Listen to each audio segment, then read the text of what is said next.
My name is Evelyn, and I once lost everything: my family, my honor, and even the will to live.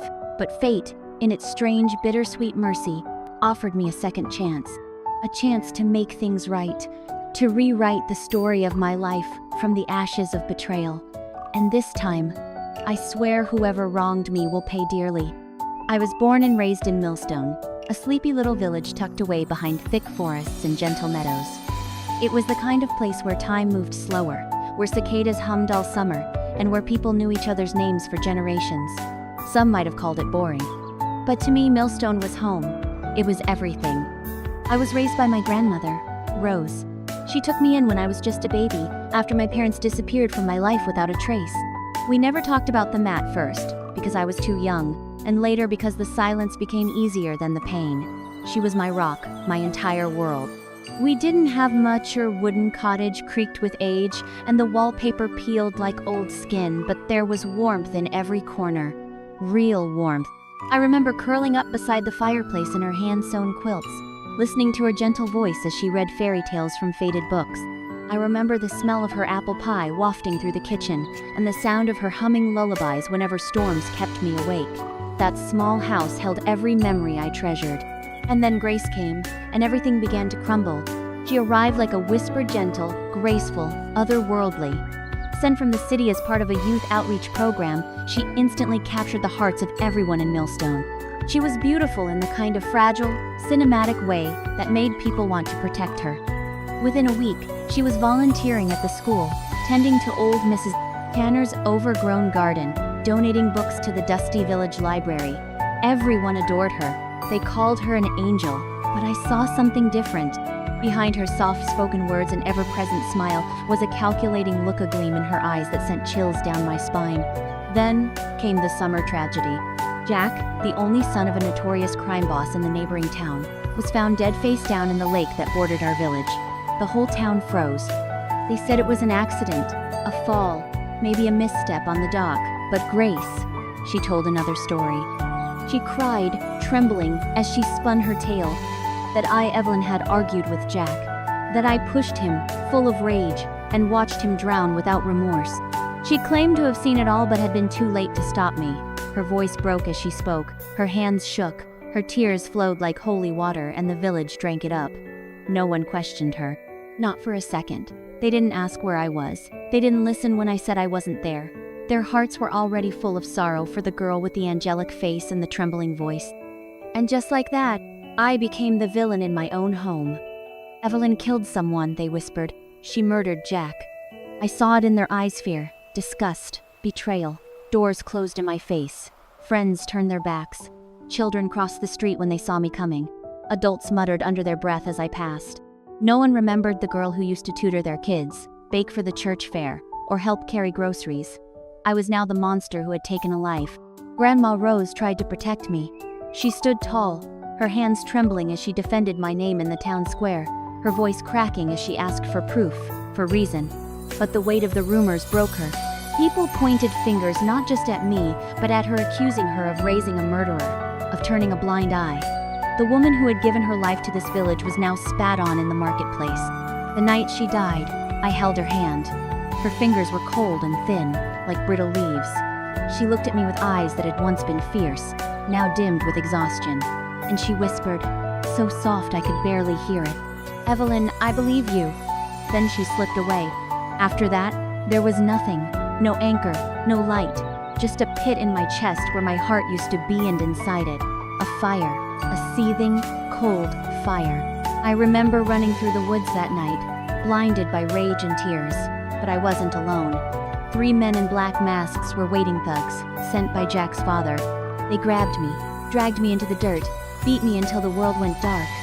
I remember the sound of my own ribs cracking, the taste of blood in my mouth, the sting of betrayal sharper than any blow, and then searing pain in my chest, and a blinding flash of white. I thought it was death. I welcomed it, but instead, I woke up. The wallpaper was still peeling. The fire still crackled softly. My bracelet still clung to my wrist, and sitting beside me, her eyes full of concern, was Grandma Rose. "Evelyn, did you have a nightmare?" I nodded, tears streaming down my face. I flung myself into her arms, gripping her like I'd never let go. She stroked my hair, her voice as soft as falling snow. "It's all right, darling. I'm right here. I'll always be here." It wasn't a dream. I knew that in my bones. This was real. I'd been brought back to that fateful week before everything fell apart, given a chance to do it all differently. And this time, I wouldn't make the same mistakes. I wasn't going to be the girl who got pushed into a corner. Not anymore. Grace thought she could destroy me again. She had no idea who I was now. I started planning everything, down to the smallest detail. First, I'd get close to the people Grace was trying so hard to charm, show them what lay beneath that sugary sweet smile. Then, I'd collect proof. Every lie, every dirty little trick, piece by piece, like building a fire.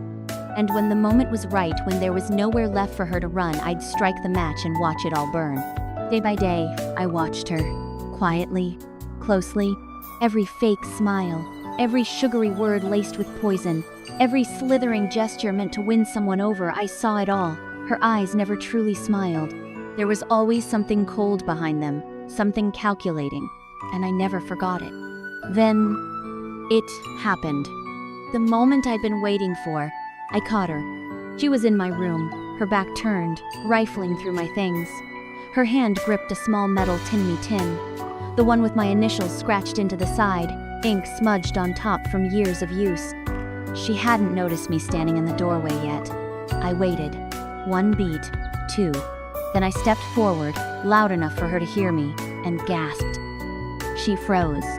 Her eyes snapped toward me, wide and guilty. She looked like a thief in the night, caught red-handed. And then I did the unthinkable. I raised my hand and slapped myself. Hard. The crack echoed off the walls. A red mark bloomed on my cheek like a rose in winter. My voice broke as I whimpered, "Grace, why would you hit me over some face cream? I didn't do anything." She stared at me, stunned. Her mouth opened, then shut again. No words came out. Right then, as if fate had choreographed it, a group of villagers walked by the window heading home from the fields. They heard everything. And one of them, Nancy Moore, came hurrying through the open door. "Grace, what on earth do you think you're doing? You hit Evelyn? What is that in your hand?" Grace's face paled. Her grip tightened on the tin. I didn't hit her. I just found this. It's mine." Nancy's eyes narrowed as she snatched it from Grace's hand. She turned it over, her brow creasing. "No, it's not. I saw Evelyn using this just last week. Grace, are you lying to me?" Silence. Thick, suffocating silence. The room filled with tension as the others stepped inside. Eyes darted, whispers flickered like sparks. Grace opened her mouth again, but this time, nothing came out.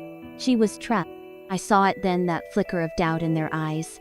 The pedestal Grace had been standing on began to wobble. Her smile faltered. Her hands trembled. She backed away slowly, like the ground beneath her was crumbling. And I knew. This was only the beginning. They would all see the truth. One by one. I whispered under my breath, "This is just the start. You'll never ruin me again." But I also knew better than to celebrate too soon.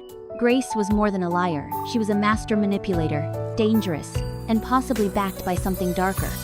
Rumors hinted that her family had ties to people who operated in the shadows, people who made problems disappear. One misstep, and I could lose everything again. But I wasn't afraid. Not anymore. Evelyn's journey had just begun. The battle ahead would be brutal. Secrets would unravel. Trust would be shattered. And the truth would burn brighter than ever. Stay with me. Episode 2 is coming.